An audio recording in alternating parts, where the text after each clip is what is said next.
Bonjour Hervé Dole. Bonjour Claude. Tu es vice-président d'une université, mais laquelle?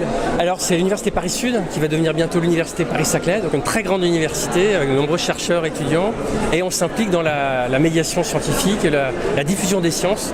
C'est très important pour la société d'aujourd'hui et de demain surtout. Alors tu participes bien sûr à ce colloque organisé par Hashtag le plus important, et je crois que tu y travailles depuis le tout début d'ailleurs. Oui, j'ai eu la chance de participer grâce à des gens très bien de ce club aux premières réflexions, aux 2 ateliers qui ont eu lieu, et ça a permis de croiser vraiment les regards avec différents acteurs. C'est ça la richesse de ces tables rondes qui ont eu lieu, enfin de ces ateliers, et on a vraiment émis plein d'idées pragmatiques. C'est ça que j'ai bien aimé, c'est pas des trucs un peu fumeux comme on fait parfois, mais c'est vraiment très pragmatique. Donc j'attends beaucoup de ce colloque et de ce document qui va être propagé dans la société et auprès des décideurs. Bonjour Anne Jansour. Bonjour Claude. Pourquoi participer à ce colloque au Collège de France? D'une part, pour porter plus loin la parole du plus important, mais également de faire connaître toutes les initiatives dont s'aventure l'école de la recherche pour enlever les silos entre le monde de la recherche et le monde en général, l'ensemble des citoyens et surtout les plus jeunes parmi eux. Alors établir des ponts entre les chercheurs et les citoyens. Peut-être plus que établir des ponts, reprendre l'expression de Bruno Latour, dire que toute la planète est devenue un laboratoire. Merci. Bonjour Monsieur Andler. Bonjour. Pourquoi participer à ce colloque au Collège de France? Parce que je pense que la médiation scientifique est devenue un enjeu absolument capital aujourd'hui, et que donc effectivement c'est le moment de mettre d'essayer de frapper un grand coup pour progresser sur ce plan dans un pays qui quand même est relativement en retard par rapport aux autres grands pays avancés, et dans lequel on a une chance quand même grâce à la qualité de notre système de recherche, la qualité de notre système d'enseignement, le caractère centralisé de notre organisation peuvent être des atouts maintenant pour vraiment faire un pas en avant. Merci. Bonjour Virginie Tournet.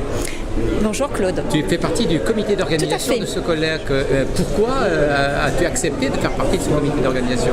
Parce que la culture scientifique, technique et industrielle est fondamentale pour lutter contre les fake news scientifiques. Est-ce que ça a été facile avec l'équipe d'organiser cette journée? En fait, l'équipe étant une équipe multidisciplinaire composée de philosophes, d'enseignants, de médiateurs, de professionnels de la culture scientifique et d'universitaires, nous avons su allier nos compétences diverses et variées pour mener à bien cette organisation, tant sur un plan logistique que sur un plan scientifique. Bonjour, je suis philosophe, donc docteur en philosophie, agrégé aussi en philosophie, mais je travaille au CEA, le Commissariat à l'énergie atomique et aux énergies alternatives. Et ma spécialité c'est la philosophie des sciences et des techniques. C'est un rôle un peu qui sort de l'ordinaire, on va dire, d'être philosophe au CEA. Et ça s'explique par le fait que la direction du CEA a compris à une certaine époque qu'on adressait au monde scientifique des questions auxquelles un discours scientifique ne suffit pas pour répondre. Donc là, on est en plein dans le sujet du colloque, comme vous voyez. C'est la médiation scientifique, c'est un domaine que je travaille, on va dire, de l'intérieur. On développe des dispositifs, y compris des dispositifs numériques de médiation. On organise des séminaires en collaboration avec les chercheurs eux-mêmes. Et puis on organise des grands colloques, comme le colloque qui va avoir lieu PIF, Physique et Interrogation Fondamentale, qui aura pour thème cette année quels algorithmes pour les sciences de la nature. Voilà, qui est organisé par la SFP tous les 2 ans à la Bibliothèque nationale de France. Ce sera en novembre cette année. Alors, et vous avez accepté d'être modérateur dans les groupes de travail. En quoi va consister votre rôle? Si j'ai bien compris, je suis juste un facilitateur en effet. On ne me demande pas tellement mon avis, et j'en suis tout à fait outré, mais plutôt de permettre à chacun de s'exprimer et de faciliter le travail à la personne qui est dite référent sur les différents axes pour synthétiser les idées qui vont ressortir de la discussion. Et je dois dire qu'en fait, je suis assez flatté de participer et surtout assez intéressé de voir de ce qui va sortir. Merci beaucoup. Je vous en prie. Si je souhaite aller à celui-là, Bonjour Jean-Jacques Robert. Bonjour. Je suis administrateur de l'ANDES, qui est l'Association nationale des docteurs, avec Godefroy. Qui est aussi membre du bureau, je suis le trésorier de l'association. Très bien, alors voilà. Pourquoi l'ANDES et vous-même avez souhaité participer à ce colloque? Eh bien parce que l'ANDES vise à bien positionner la place des docteurs dans on va dire la citoyenneté et dans les entreprises et dans la recherche et à travers le monde, enfin valoriser en fait la position des docteurs.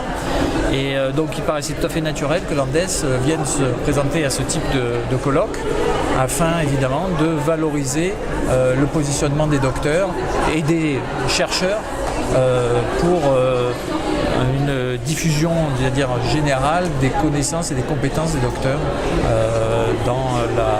à travers la vie citoyenne et sur l'ensemble donc de ce que constitue la société. Rapprocher les chercheurs de la société. Absolument, et surtout faire comprendre l'intérêt des doctorants, des docteurs, par rapport à l'habitude qu'on a de très valoriser en France les ingénieurs au détriment des docteurs, alors que l'un et l'autre ont des complémentarités et qu'ils sont à voir plutôt, je dirais, sur un niveau égalitaire, mais avec des capacités plus dans un domaine ou plus dans l'autre, dans chacune des compétences. Merci. Bonjour Jean-Louis Kerouatan. Vous venez de l'Université de Nantes, vous y faites quoi? Bonjour, je suis vice-président des cultures scientifiques et techniques et industrielles. Alors donc c'est peut-être une raison suffisante pour être à ce colloque. Alors c'est effectivement une raison suffisante et nécessaire, mais en même temps je pense que c'est l'ensemble de l'établissement qu'on porte pour travailler à la culture scientifique et technique. Et une chose sur laquelle je voudrais insister, c'est quand on parle de sciences, il faut parler de toutes les sciences, des sciences exactes aux sciences humaines et sociales. Et est-ce que vous aviez bien vu quand même que c'était la démarche organisée par #le plus important? Alors justement, donc la démarche autour de la responsabilité du chercheur et de la façon dont on peut engager le chercheur sur toutes ces questions-là me paraît absolument fondamentale et c'est une de nos lignes directrices de la politique de CST à l'université. Et est-ce que ça va être un de vos apports dans le groupe de travail? Espérons-le. En tout cas, ce qui est sûr, c'est que ça va être une des discussions fondamentales. C'est cette question je vais prendre un exemple, tout le monde sait que les satellites qui servent à Internet tournent autour de la Terre, mais tout le monde sait que les satellites qui tournent autour de la Terre servent à dire pour beaucoup de gens que la Terre est plate. Donc il faut quand même énormément travailler à savoir ce que c'est que la connaissance. Merci beaucoup. Soit lui-même incité à favoriser l'engagement des membres de son équipe. Deuxième point de vigilance,